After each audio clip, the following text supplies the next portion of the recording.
السلام علیکم، امید کرتا ہوں آپ سب خیریت سے ہوں گے۔ اس ویڈیو میں آپ کو بتاؤں گا مخصوص نشستوں کے حوالے سے، اس کے علاوہ ہم ڈسکس کریں گے جنرل فیض حمید کی سزا کے حوالے سے، اور پنجاب حکومت کے اندر جو بغاوت پھوٹنے جا رہی ہے اس کا تھوڑا سا میں آپ کو بتاؤں گا۔ سب سے پہلے جو ہے وہ اگر مخصوص نشستوں کے حوالے سے بات کر لیں تو جو کل کارروائی ہوئی سپریم کورٹ کے اندر، اس کو اگر مد نظر رکھا جائے تو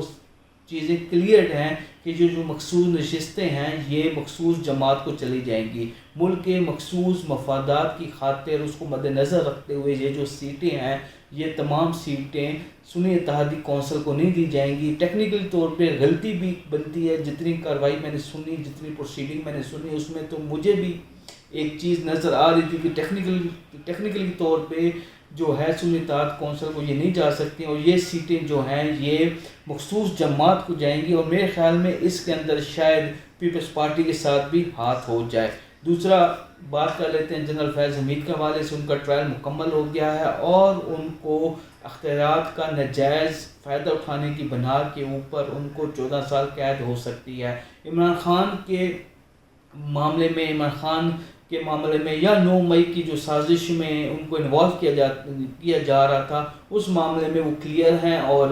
عمران خان کو بھی کے معاملات میں بھی وہ کلیئر ہیں، لیکن جو ایک نجی ہاؤسنگ سوسائٹی کے معاملات تھے، ٹاپ سٹی ممتاز سٹی کے حوالے سے جو معاملات تھے، ان میں ان کو ناجائز اختیارات کا جو استعمال ہے اس کی بنا پہ 14 سال یا 7 سال جو ہے وہ قید ہو سکتی ہے، اور اس کا بھی جو فیصلہ جلد آ جائے گا۔ دوسرا میں آپ کو بتاؤں، میں نے جیسے آپ کو اپنے پچھلے 2 ویلاگس میں بتایا کہ نواز شریف نے جو یہ جنگ ہوئی، مارکا ہوا، ڈرامہ ہوا انڈیا پاکستان کا، اس کے اندر نواز شریف نے انڈیا کو یا مودی انڈیا کے خلاف کوئی غلط بیان نہیں دیا، یا پاک فوج کے حق میں کوئی خاص بیان نہیں دیا، خاموش رہے۔ مریم نواز بھی خاموش رہی، اور مودی اور نواز شریف کے خاموش ہونے کی وجہ سے بہت زیادہ باتیں بھی چلی۔ تو میں آپ کو بتاؤں نواز شریف سے جو سیٹ ہے لاہور کی، جو کہ آلریڈی وہ ہارے ہوئے تھے، فارم 47 کے اوپر ہارے ہوئے تھے، اور ایک لیڈی سے ہارے ہوئے تھے، یاسمین راشد سے ہارے ہوئے تھے، وہ سیٹ واپس لے جانے کا خدشہ ہے، ان سے وہ سیٹ واپس لی جائے گی، وہ سیٹ الٹ جائے گی اور یاسمین راشد کو مل جائے گی سزا کے طور پہ۔ شاید وہ نواز شریف سے سیٹ واپس لی جائے، اور ظاہر بات ہے اگر اتنی زیادہ بےزتی کی گئی اور ان سے سیٹ واپس لی گئی، اور اتنے بڑا لیڈر 3 دفعہ وزیر اعظم بن چکا ہے، تو مجھے نہیں لگتا کہ نواز شریف پھر پاکستان میں رہیں گے، وہ پھر انگلینڈ چلے جائیں گے اپنے علاج معالجہ کرنے کے لیے۔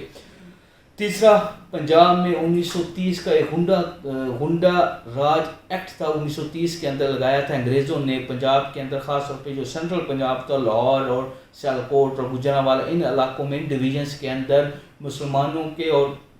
جو جذبات ہیں یا مسلمانوں کی سرگرمیاں تھیں انگریزوں کے خلاف، اس کو روکنے کے لیے ہنڈا راج لگایا گیا تھا، ہنڈا راج ایکٹ لگایا گیا تھا، اس کو دوبارہ بحال کرنے کے لیے اسمبلی میں بل پیش ہو رہا ہے، اور یہ جو ایکٹ ہے یہ ٹوٹل یوز ہوگا مریم کی حکومت یا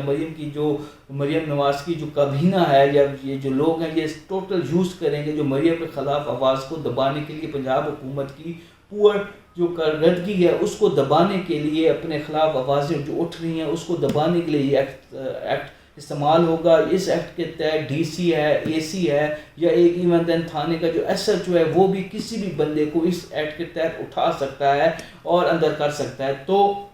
اور پرچہ بھی دے سکتا ہے۔ تو یہ جو ایکٹ ہے یہ لایا جا رہا ہے پنجاب میں، اب دیکھتے ہیں یہ ظاہر بات اسمبلی سے پاس ہو جائے گا، اور یہ ٹوٹل جو اپنے مخالفین ہیں ان کو چپ کرانے کے لیے لایا جا رہا ہے۔ تیسرا میں آپ کو بتاؤں کہ جو پنجاب حکومت ہے اس کے اندر 60 ایم پی اے ایسے ہیں جو کہ فارورڈ بلاک بنانے کے لیے تیار ہو چکے ہیں۔ جو بچر ہیں اپوزیشن لیڈر، ان کے ساتھ ان کی ملاقات بھی ہوئی ہے، اور اس کے اوپر جو سٹوری ہے جب میرے پاس ڈیٹیلز آئیں گی تو میں آپ کو کنفرم بھی کر دوں گا، لیکن ابھی خبر آ رہی ہے کہ پنجاب حکومت کے خلاف اندر سے جو ہے وہ پھوٹ پڑ چکی ہے، فارورڈ بلاک بن چکا ہے، اور جلد ہی جو ہے وہ اس کا اثرات جو ہے آپ پنجاب میں دیکھیں گے، اور مریم نواز کی جو سیٹ ہے اس کو خطرہ لاحق ہونے جا رہا ہے۔ تو اس کی جو ڈیٹیلز ہیں بقایا 60 ایم پیز کے حوالے سے، یہ جب ڈیٹیلز میرے پاس زیادہ آئیں گی تو میں آپ سے شیئر کروں گا۔ بہت شکریہ۔